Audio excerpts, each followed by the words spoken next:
Antes de continuar, una nota breve de editor que el proyecto necesita escuchar.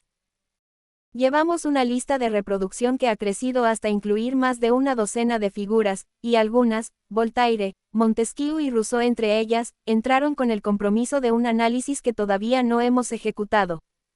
Un buen editor señala cuando el proyecto corre el riesgo de perder profundidad por amplitud. La pregunta no es si esas figuras merecen estar, que lo merecen, sino cómo las tratamos. Con la misma densidad que Alejandro o con segmentos más focalizados que capturen lo esencial sin pretender agotar el tema.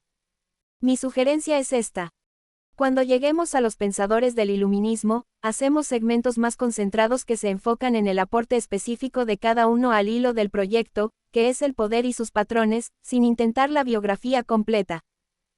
Para los personajes donde la vida misma es el argumento, Rockefeller, Morgan, Musk, seguimos con la profundidad actual.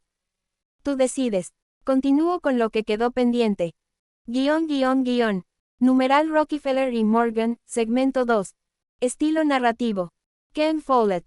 Razón. Este segmento trata del encuentro entre dos sistemas de poder y de las instituciones que construyeron. Follett maneja esa escala con una solidez que hace que las cifras y las decisiones se sientan con peso físico real. Pittsburgh, Pensilvania. 1901. Andrew Carnegie lleva semanas pensando en retirarse. Tiene 66 años, más dinero del que puede gastar en 10 vidas, y una energía que ya no encuentra el mismo placer en los negocios que encontraba 30 años atrás cuando construía acerías en un país que no tenía suficiente acero para sus ferrocarriles ni para sus puentes ni para sus rascacielos que empezaban a crecer en Chicago y Nueva York como prueba de que el siglo XX iba a ser diferente de cualquier siglo anterior. Carnegie escribe en una hoja el número que considera justo por su empresa. $480 millones. Una cifra que en 1901 no tiene precedente en la historia de las transacciones comerciales americanas. Una cifra que haría de Carnegie el hombre más rico del planeta en el momento en que firmara. La hoja llega a Morgan. Morgan la lee. No negocia. No contraoferta. Extiende la mano y dice que acepta. Carnegie, que había pasado 40 años negociando cada contrato con la dureza del hombre que comenzó como operador de telégrafo por $1.20 al día, quedó en silencio por un momento. Después dijo que tendría que haber pedido 100 millones más. Morgan respondió que probablemente hubiera obtenido los 100 millones adicionales. Ese intercambio dice todo sobre los dos hombres y sobre la diferencia filosófica que los separaba. Carnegie era el hombre del precio exacto, del análisis del valor real, del negociador que sabía hasta el último centavo lo que algo valía y peleaba por él. Morgan era el hombre para quien el precio era simplemente el costo de resolver un problema más grande que el precio mismo. Lo que Morgan estaba comprando no era las acerías de Carnegie. Estaba comprando la posibilidad de crear la primera corporación en la historia americana valuada en más de $1.000 millones, y esa posibilidad valía más que cualquier número que Carnegie pudiera haber escrito en esa hoja. U.S. Steel nació de esa transacción. Con 100.000 empleados y el control de 67% de la producción de acero americana. El mercado la recibió con el asombro específico que produce ver algo que no tenía precedente. Rockefeller escuchó la noticia desde su oficina en Nueva York. Su comentario fue que Morgan había pagado demasiado. Cuando alguien le transmitió ese comentario a Morgan, la respuesta fue una sola palabra. Bien. Esa palabra es el retrato más exacto de Morgan disponible en una sola sílaba. No le importaba la opinión de Rockefeller sobre el precio porque Rockefeller y él no estaban jugando el mismo juego. Rockefeller jugaba al juego de la eficiencia máxima, del centavo optimizado, del sistema construido para durar. Morgan jugaba al juego de la confianza como capital, de la audacia como señal, de las transacciones que no se miden por su rentabilidad inmediata sino por lo que demuestran sobre quién puede hacerlas. Los sicilianos tienen un refrán que captura la diferencia. No vale lo mismo el hombre que sabe hacer las cuentas que el hombre que sabe para qué sirven. Lo que hace verdaderamente grandes a estos dos hombres más allá de la riqueza acumulada es lo que construyeron que no era dinero. Rockefeller inventó la corporación moderna en el sentido más específico del término. Standard Oil fue la primera empresa en la historia americana que operaba como un sistema genuinamente independiente de las personas que lo habitaban. Antes de Standard Oil, las empresas grandes eran extensiones de sus fundadores, funcionaban porque el fundador aparecía todos los días y tomaba las decisiones que nadie más podía tomar.